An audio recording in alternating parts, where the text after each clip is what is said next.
Bapak, Ibu, saudara-saudari yang dikasihi Tuhan, marilah beribadah bersama di pagi hari ini. Kita bernyanyi dari buku ND nomor 461 ayat 1, Songgop Tuhami.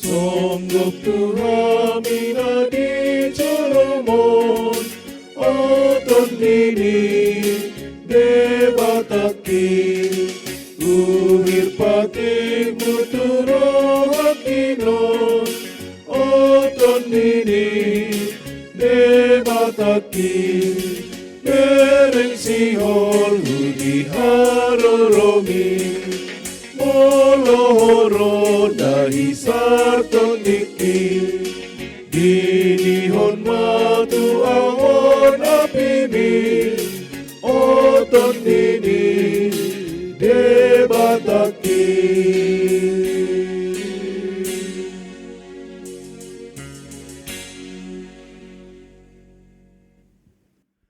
Firman Tuhan bagi kita pada hari ini tertulis dalam kitab 2 Raja-Raja pasal 2 ayat 9. Dan sesudah mereka sampai di seberang, berkatalah Elia kepada Elisa, "Mintalah apa yang hendak kulakukan kepadamu sebelum aku terangkat daripadamu." Jawab Elisa, "Biarlah kiranya aku mendapat 2 bagian dari rohmu." Demikian firman Tuhan.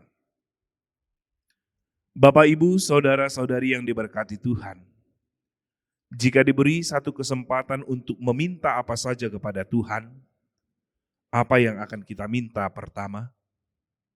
Kekayaan, kesehatan, jabatan. Ketika Raja Salomo diberi kesempatan serupa, ia meminta hikmat. Namun saat ini, permintaan Elisa bahkan lebih mengejutkan. Ia tidak meminta harta, ketenaran, atau kenyamanan hidup. Ia meminta 2 bagian dari roh Elia. Dalam tradisi Israel, 2 bagian adalah warisan yang diberikan kepada anak sulung, sesuai dengan hukum Taurat dalam Ulangan pasal 21 ayat 17. Ini bukan berarti 2 kali lipat, melainkan bagian utama yang menandakan pewaris sah yang akan meneruskan tanggung jawab keluarga. Elisa meminta untuk menjadi pewaris rohani sejati dari pelayanan Elia. Permintaan ini menunjukkan bahwa Elisa memahami apa yang paling berharga dalam hidup. Ia telah meninggalkan 12 pasang lembu dan kehidupan makmurnya untuk mengikuti Elia. Ia setia melayani gurunya selama bertahun-tahun. Kini, di saat-saat terakhir bersama Elia, ia tidak meminta imbalan duniawi. Ia menginginkan kelanjutan pelayanan dengan kuasa yang lebih besar.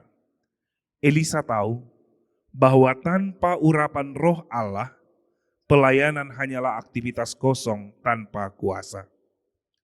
Saudara-saudari terkasih, permintaan Elisa mengajak kita untuk memeriksa prioritas hidup kita. Apa yang paling kita kejar dalam hidup ini? Apa yang utama kita minta dalam doa-doa kita? Dunia mengajarkan kita untuk mengejar materi dan popularitas. Namun Elisa mengajarkan bahwa berkat rohani jauh lebih berharga dari segala sesuatu. Marilah kita belajar dari Elisa untuk mengutamakan hal-hal rohani dan meminta kepada Allah kuasa rohnya agar kita dapat melayani Dia dan sesama dengan benar dan baik. Tuhan menghargai kerinduan yang mendalam akan kuasa rohani untuk melayaninya. Ia memanggil kita untuk tidak puas dengan spiritualitas biasa-biasa saja, tetapi mengejar kepenuhan roh dengan segenap hati, bukan untuk kemegahan diri, tetapi untuk kemuliaannya dan dampak bagi sesama. Seperti Elisa, Kita dipanggil untuk lebih dekat dengan Tuhan, lebih dipakai untuk kerajaannya, lebih berdampak bagi generasi berikutnya. Amin. Kita berdoa. Tuhan Allah Bapa kami yang di sorga, kami bersyukur karena Engkau adalah pemberi segala berkat yang baik. Ajarlah kami untuk mengutamakan hal-hal rohani di atas segala keinginan duniawi. Curahkanlah roh-Mu atas hidup kami, agar kami dapat melayani-Mu dan sesama dengan kuasa dari-Mu. Sertailah kami hari ini dalam seluruh kegiatan, pekerjaan, dan perjalanan kami. Berikanlah kiranya pertolongan, berikanlah kemujuran, dan berikanlah keselamatan. Marilah kita sama-sama berdoa dalam doa Bapa kami yang di sorga.